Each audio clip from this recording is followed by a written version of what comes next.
Hello बच्चों, चलिए प्रश्न को पढ़ते हैं और समझते हैं। बिंदु a cos alpha comma a sine alpha से रेखा x cos alpha plus y sine alpha बराबर पी पर खींचे गए लंब की माप ज्ञात कीजिए। ठीक है, तो इस प्रश्न में हमें लंब की माप ज्ञात करना है।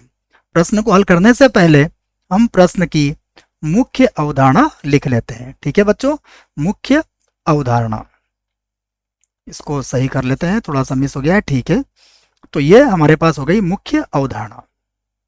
ठीक है बच्चों, मुख्य अवधारणा में हम वह बात लिखेंगे जिसकी सहायता से हम इस प्रश्न को हल करने वाले हैं। ठीक है, तो ये हमारे प्रश्न की मुख्य अवधारणा में देखिए हम लंब की माप के बारे में बात करेंगे।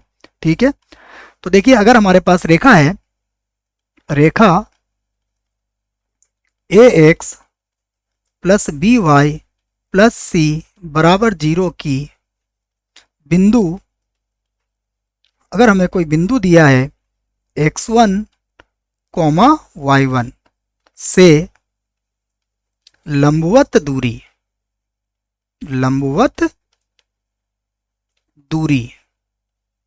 ज्ञात करने का जो हमारे पास फार्मूला है वो ये है ax1 plus by1 plus c और बटा वर्गमूल a की घात 2 प्लस b की घात 2। ठीक है बच्चों, इस सूत्र की सहायता से हम लंब की लंबाई ज्ञात कर सकते हैं।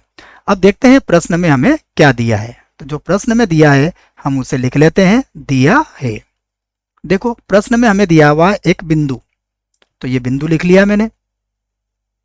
बिंदु है मेरे पास a cos alpha comma a sine alpha. ठीक है बच्चों, और एक रेखा दी हुई है तो हम रेखा भी लिख लेते हैं। रेखा है हमारे पास x कॉस अल्फा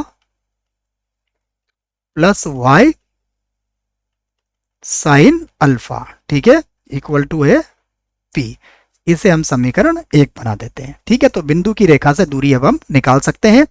तो खींचे गए लंब की माप, तो लंब की माप हम लिख देते हैं, लंब की माप।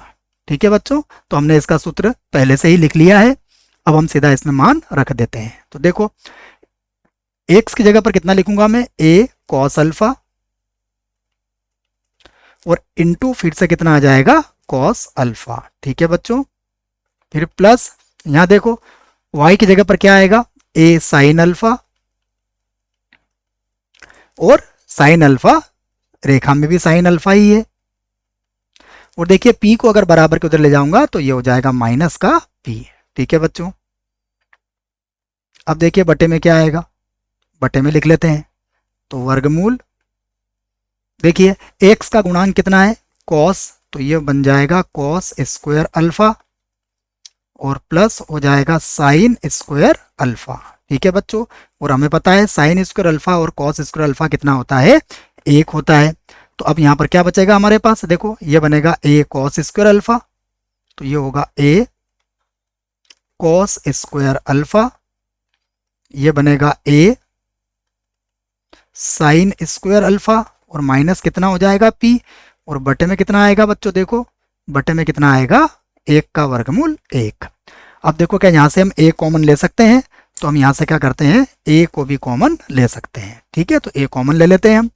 तो a कॉमन लेंगे तो ब्रैकेट में क्या बचेगा हमारे पास, cos square alpha plus sine square alpha और माइनस कितना है p, और बटे में 1 हम लिखते नहीं है, तो ये भी हमारे पास 1 के बराबर हो जाएगा। तो ये हो जाएगा a माइनस p, और हम इसका मापांक यहाँ पर भी लगा सकते हैं। ठीक है बच्चों, और दूरी है तो हम इसे क्या लिख सकते हैं, इकाई। ठीक है बच्चों, तो आशा करता हूँ आपको इस प्रश्न का उत्तर समझ में आया होगा। धन्यवाद।